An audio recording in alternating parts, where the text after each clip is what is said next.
వచ్చు కదా నార్మల్గా ఎక్స్పర్టీ కాజా పట్టి వేయడం ఇట్లా ఒకవేళ మీరు నార్మల్గా కాటన్ దానికి పైపింగ్ వేసుకోవాలంటే పైపింగ్ కూడా వేసుకోవచ్చు.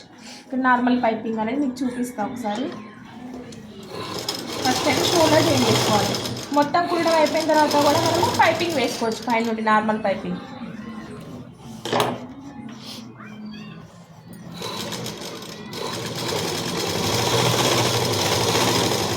షోల్డర్ చేంజ్ చేసుకున్న తర్వాత హ్యాండ్స్ కదా, హ్యాండ్స్ ఎక్కడ ఉన్నాయి చూడండి ఒకసారి.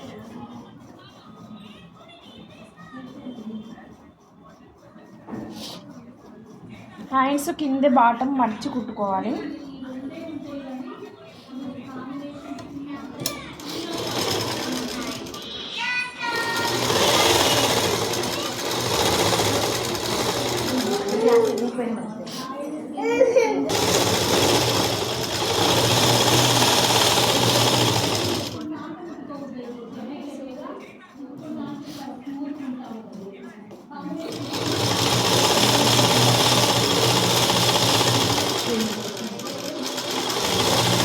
క్రాస్ కటింగ్ కదా, క్లాత్ లేదు కదా.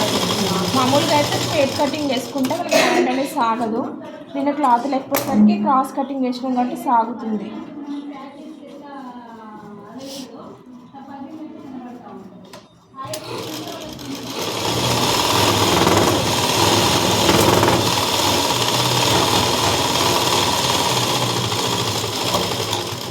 చిన్నగా వస్తాయి హ్యాండ్స్ నార్మల్గా.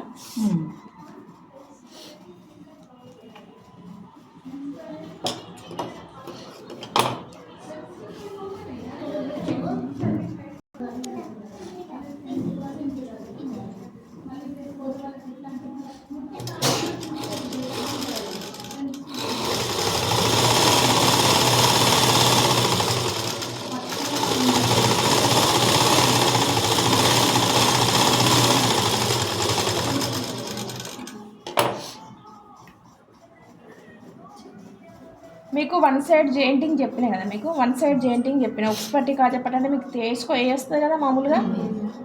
మామూలుగా క్లోజ్ చేస్తున్నా. దీనికి మన పెద్దవాళ్ళకైతే క్లోజే ఉంటుంది కదా, నార్మల్గా క్లోజ్ చేస్తున్నా. అందరికైతే వస్తుంది కదా ఉక్స్పట్టి కాజా పట్టి వేయడం. నార్మల్గా క్లోజ్ చేస్తున్నా. మామూలుగా పెద్దవాళ్ళకి క్లోజే ఉంటాయి కదా, క్లోజ్ చేస్తున్నా.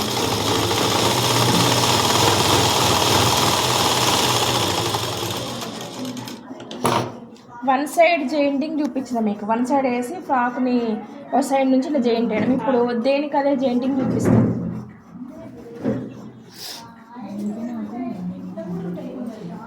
దేనికి అదే జాయింటింగ్ అంటే దీన్ని ఒక 2 ముక్కలు చేస్తాం. దీన్ని వేరే సపరేట్గా చేసుకొని వెనకకి ముందుకి అటాచ్ చేసుకోవాలి. ఇంకొక డాట్స్ ఉన్నాయి కదా,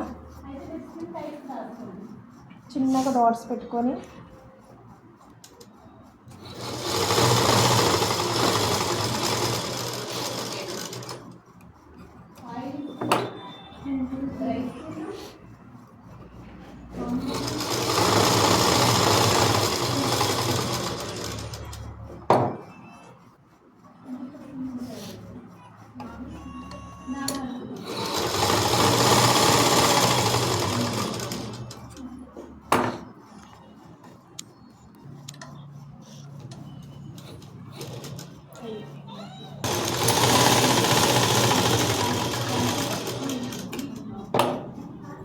డాట్స్ అయిపోయినాక దేనికి అదే జాయింటింగ్ చేసుకోవాలి. దీనివల్ల లాభం ఏంటంటే మీకు దేనికి అదే జాయింట్ వేసుకుంటే ఏంటంటే నడుము దగ్గర పిల్లలకి ఎక్కువ తక్కువ ఏమైనా ఉన్నా కూడా మళ్ళీ ఇప్పుకునేటట్టు ఉంటుంది. వన్ సైడ్ జాయింట్ వేసుకుంటే మళ్ళీ పెరిగిన తర్వాత ఇప్పుకోవాలంటే మొత్తం డ్రెస్ ఇప్పాల్సి వస్తుంది. ఇప్పుడు ఈ ఫ్యాషన్ ఏంటంటే ఇప్పుడు మొత్తం జనరేషన్ మొత్తం ఇలానే కుడుతున్నారు.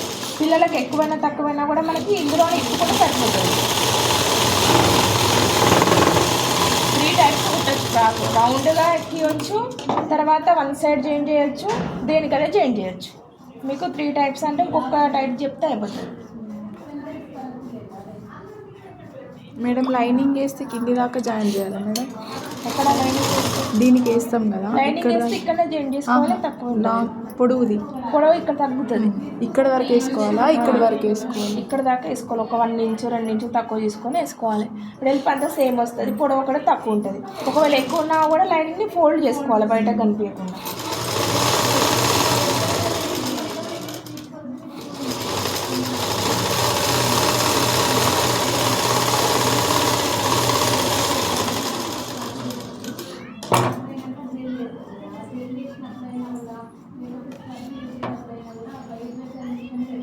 కొలత ప్రకారం 2 ఇంచెస్ కదా ఎక్స్ట్రా నడుము వరకు వేసుకుంటూ సైడ్ హాఫ్ ఇంచ్ వేసుకుంటూ జాయిన్ చేసుకోవాలి. కింద పీకో చేసుకోవాలి. 2 ఇంచెస్ ఎక్స్ట్రా కదా, 2 ఇంచెస్ ఎక్స్ట్రా కుట్టు వేసుకోవాలి. ఖర్చులన్నీ ఎప్పుడైనా కూడా పైకి ఉండాలి, కిందికి ఉండొద్దు.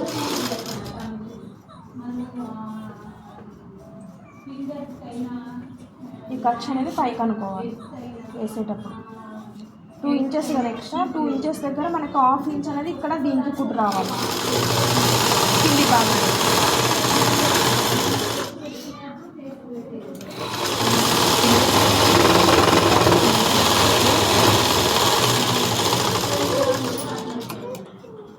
అట్లనే 2-3 కుట్లు వేసుకోవాలి. సేమ్ ఇట్లనే అటు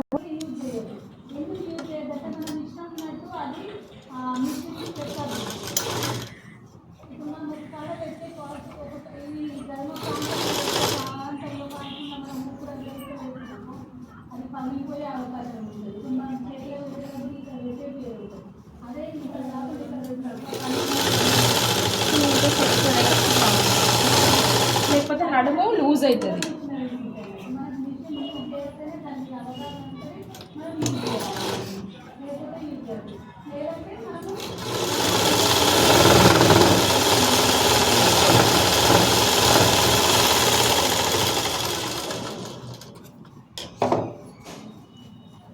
ఇప్పుడు ఇక్కడ చూడండి, పిల్లలకి టైట్ కావాలి అనుకోండి ఇంకొంచెం టైట్ వేసుకోవచ్చు. లూజ్ అంటే ఇంకా లూజ్ చేసుకోవచ్చు. ఇప్పుడు మరి మామూలుగా అయితే 1 సైడ్ జాయింట్ వేస్తే ఏమవుతుంది, ఇప్పినప్పుడు ఒక సైడే ఉంటుంది మనకి కుట్టాలి. వాళ్ళకి అడ్జస్ట్ చేయాలంటే ఇబ్బంది అవుతుంది. కాబట్టి ఇది రెండో టైపు. ఇంకొకటి మీకు చూపిస్తాను, రౌండ్గా ఎక్కించేది ఒకసారి చూపిస్తాను. రౌండ్గా ఎక్కించేది ఆల్రెడీ మీకు చూపించిన యూనిఫామ్కి ఒకసారి కుట్టిన చూస్తారా, రౌండ్గా కుచ్చులు పెట్టుకొని డైరెక్ట్గా అటాచ్ చేయడం అట్లా. దీనికి నార్మల్ పీకో మనము జిగ్జాగ్ చేసే మిషన్ తోటి వేసేది పీకో నార్మల్. దీంట్లో వైర్ పెట్టి అంటే వైర్ దొరుకుతుంది మీకు, ఫిష్ పట్టే వైర్ అంటారు తెలుసా మీకు, అలాంటి వైర్ దొరుకుతుంది మనకి. టైలరింగ్ వాళ్ళకి వైర్ అనేది మధ్యలో పెట్టుకోవాలి. ఇట్లా వైర్ సన్నగా ఉంటుంది, అది మధ్యలో పెట్టుకొని పీకో చేసుకుంటే వైర్ అనేది ఇట్లా రింగ్స్ తిరుగుతుంది. అది ఇప్పుడు ఏంటంటే ఇప్పుడు న్యూ ఫ్యాషన్, అది ఎక్కువ రింగ్స్ తిరుగుతుంది. దానికి హ్యాండ్స్ పెట్టుకున్న 2 లేయర్స్ 3 లేయర్స్ పెట్టుకున్న దాన్ని హ్యాండ్ చేసుకోవచ్చు, దీన్ని కూడా చేసుకోవచ్చు. అది కుడితే కాస్ట్ ఎక్కువ ఉంటుంది. వైరే ఈజీగా 35-40 రూపీస్ ఉంటుంది ఒకటి. అది ఒకదానికి సరిపోతుంది అంతే. మనం ఎక్కువ గేర పెట్టుకుంటే ఒకటి కూడా సరిపోతుంది, ఇంకొకటి కూడా తీసుకోవాల్సి ఉంటుంది. గేర పెద్దగా తీసుకుంటే, చీర మొత్తం తీసుకుంటే గేర ఎక్కువ ఉంటుంది కదా. ఈ పీకో మీదనే ఈ అంబ్రెల్లా ఫ్రాక్ అనేది లుక్ కనబడుతుంది. ఆ పీకో ఎంత గేర ఎక్కువ ఉంటే ఇట్లా రింగ్స్ తిరుగుతూనే అంత బాగా కనబడుతుంది. దీనికి మాత్రం మడిచి కుట్టడం అంటే ఈజీగా ఉండదు. ఇట్లా మడిచి కుట్టడం అంటే ఇట్లా రింగ్స్ తిరుగుతూ ఉంటుంది కాబట్టి పీకో ఖచ్చితంగా చేసుకోవాలి. ఓకేనా. ఇది అంబ్రెల్లా.